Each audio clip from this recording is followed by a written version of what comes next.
Hi viewers, how are you? I'm hopeful that all of you will be happy and enjoying the beautiful episodes of your life.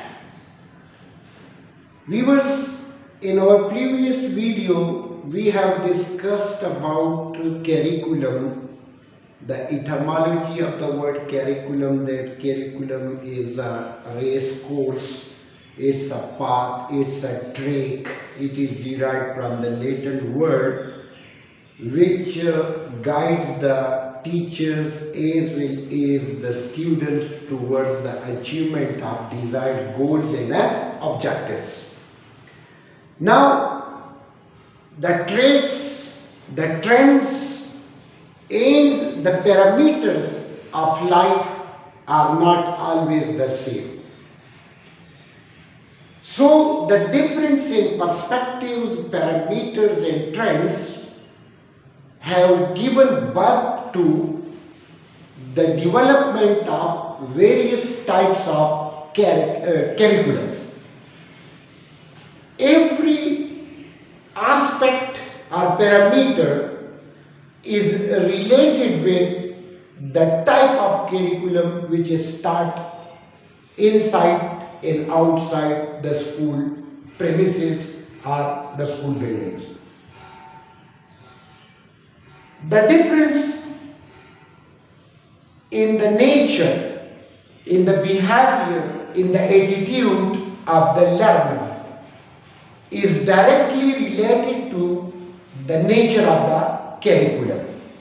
If the curriculum is student-centered, then that students will always be active, they will be having conceptual clarity, they will be having high class confidence, they will be having high order thinking, they will always be creative, they will be problem solvers. It means that the nature of curriculum is leading towards the product of the learner. So let's start with the types of curriculum. Today we are going to discuss major 4 types of curriculum, in which the first one is called teacher-centered curriculum. Teacher-centered curriculum is the type of curriculum in which teacher plays one main show. He controls all the activities taking place inside or outside the classroom. He devises the methodology and all the plannings, keeping himself as the regulator and the implementator of all the activities. So, it is based on teacher's teaching skill. Teacher-centered curriculum is totally depending upon the teaching skill of the teachers. If the teaching skills of the teachers are not good, the product will always be negative, because the students will not be able to gain required knowledge through the teaching skill of the teacher. So for teacher-centered curriculum, there must be always trained teacher. Trained teachers means having professional degrees. Professional degrees, for example, B.Ed or M.Ed. Because these degrees facilitates the teaching skills of the teachers. Then teacher-centered curriculum is based on the delivery of contents. Delivery of contents means pedagogy. Mean that if the pedagogy or the teaching methods of the teachers in teacher-centered curriculum are not up to the point, the results will not be encouraging one.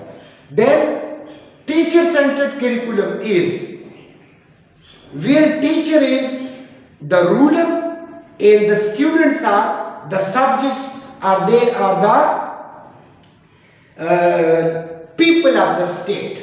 They are the receiver. So it is based on the transfer of knowledge.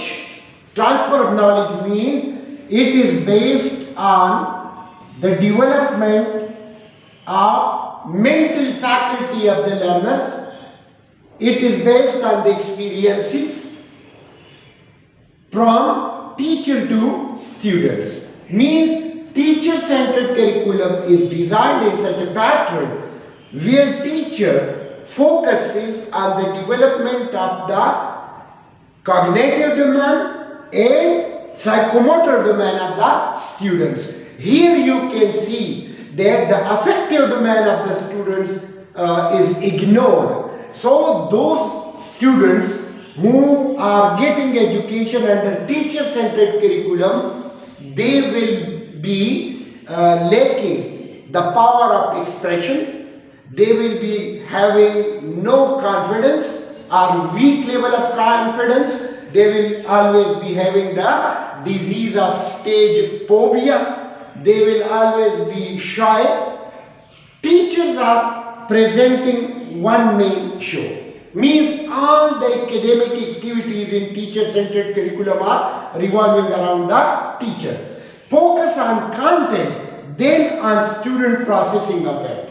Means that in teacher-centered curriculum, the main focus of the teacher is how to finish the desired curriculum as early as possible and to secure time for the revision of the content. But they are not thinking about the cognitive process of the students, because students' processing is always different. Then students' needs ignored. Student needs ignored means students are passive. They are just the receptors of the knowledge. Knowledge is shared by the teacher. No chance of expression, no chance of activity, no chance of sharing their ideas in the class. So their needs are totally ignored. Teacher plans. Teacher is the planner. So he plans what to do, means what to teach and how to teach. He selects the contents himself, he selects the methodologies himself, and he also goes for the implementation of it. Then the next one is called core curriculum. Core means which is the center of something. So this curriculum is based on common courses of general education. It is the type of curriculum which is designed for the development of students to perform actively in the activities of general life. It is not focused on specific activities. It is designed for the overall development of the learners, to make the learner fit in the society. It is based on knowledge, skills and values. It means that it is the curriculum which is mainly focused on the provision of knowledge, of skill and obedience to the in-practice values of the society. It is also known as social curriculum. It is based on the adjustability of students in society. Means this curriculum is there to produce model citizens, where they know their social, moral and economic responsibilities, how to live and how to live properly in the society. It is based on basic subjects which are English, Math, History and Science. Means that these are the basic subjects which are the need of each and every society. So these subjects are mainly focused, with the help of which they want to polish the personality and the thinking of the learner. Total growth of students means cognitive domain, affective domain and psychomotor domain. To make them social, to make them moral, to make their physical development, to make their spiritual development and to make their intellectual development. The third one is explicit curriculum. Explicit is the opposite of implicit. Explicit means which is observable. Explicit curriculum is also known as written curriculum. It is formal in nature. Formal in nature means that explicit curriculum is based on certain rules and regulation which are required to be fulfilled by every learner to shift from one stage of academic process to another.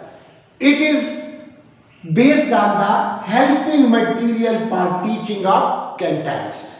Explicit curriculum can be known as assisting curriculum as well, because it facilitates all the relevant written material which are in line with the contents to make the process of teaching of the contents easy, pleasurable and students oriented.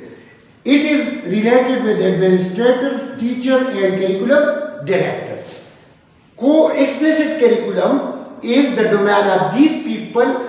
They facilitate written material for the teaching of contents. The last one is hidden curriculum. Hidden curriculum is also known as informal curriculum. It is the curriculum which is not based on strict rules. It is covert curriculum.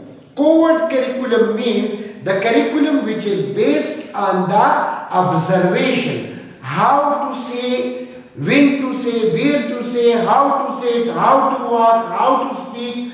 So the learner in the class observes the actions, the performances of the teachers and then try to adopt those practices which are performed by the teacher inside the classroom for their personal development. It is unplanned in nature. No. Teachers, different teachers in the class with different subjects, with different methodologies, with different attitude, with different dealing with the students.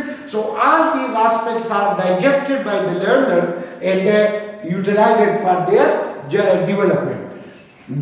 Great role in learning, but this learning is indirect, not direct, indirect, based on norms, values and attitude. It is explicit curriculum is social, but this curriculum is moral. It is ethical. It nourishes the values, the attitudes of the learners to develop them morally strong and to make them spiritually unmatched. It is observational skill development, means that hidden curriculum is that curriculum in which the learner observes the behavior, the attitude, the performances of the teacher in the class as well as of other people in the outside society. If the actions and performances are pleasurable, are acceptable, are attractive, so the learner adopts them. And if the actions and performances are not attractive, are not acceptable in the society, so the learner avoids it. So, dear viewers, these are the different types of curriculum. You should try to learn it, and after that we will go for the elements of curriculum, that what are the boundaries which are utilized for the designing of curriculum. So till that time, wish you best of luck. Thank you.